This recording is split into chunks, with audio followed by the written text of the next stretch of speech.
మహబూబాబాద్ జిల్లా తొర్రూరులో ఐకేపీ ఆధ్వర్యంలో ఏర్పాటు చేసిన ఇందిరా మహిళా శక్తి క్యాంటీన్ను ప్రారంభించారు ఎమ్మెల్యే యశస్విని రెడ్డి. ఆమె మాట్లాడుతూ రాష్ట్రంలోని మహిళలను కోటీశ్వరులను చేసే విధంగా మహిళలను అభివృద్ధి చేసేందుకు క్యాంటీన్లను ఏర్పాటు చేస్తున్నామని అన్నారు.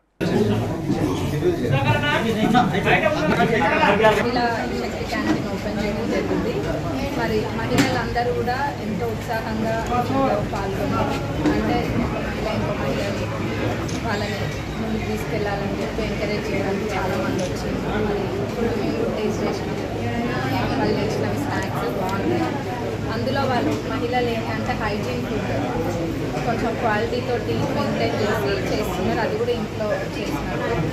కాబట్టి అందరూ కూడా మహిళలను ప్రోత్సహించాలి. అందులో మన ప్రజాప్రభుత్వం అధికారంలోకి వచ్చినప్పటి నుంచి మొదటి నుంచి మనం చూసినట్టయితే మహిళలను ప్రోత్సహించడంలో మన ప్రభుత్వం ముందుంది. మహిళలను కోటీశ్వరులను చేయాలన్న ఆలోచన మన ప్రభుత్వానికి ఉంది.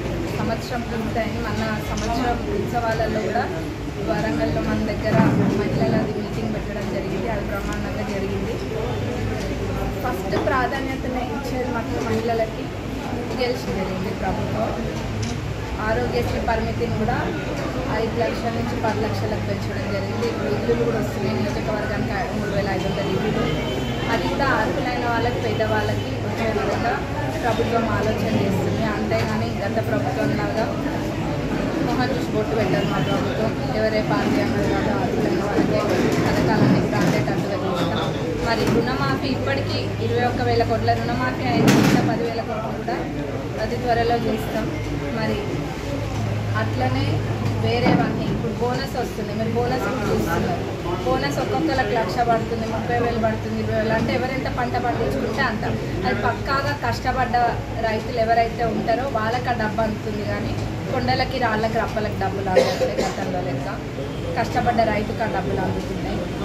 ప్రభుత్వం ఏదైనా పేదలకి అనుకూలంగా ఉండే ప్రభుత్వము. రైతులకి, పేదలకి, మహిళలకి, యువకులకి కూడా జాబ్ ఇప్పటికీ 50,000 పైగా జాబ్లు వచ్చినాయి. గత ప్రభుత్వంలో ఇంటికి ఒక ఉద్యోగం ఇస్తా అని చెప్పి ఒకటి కూడా ఇవ్వలేదు. కానీ మన ప్రభుత్వం అధికారంలోకి వచ్చిన సంవత్సరం లోపే 50,000కు పైగా ఉద్యోగాలు వచ్చినాయి. యువత అంతా కూడా సంతోషిస్తున్నారు. Please like and share, subscribe to BCN Telugu News. Please like, share and subscribe to BCN Telugu News.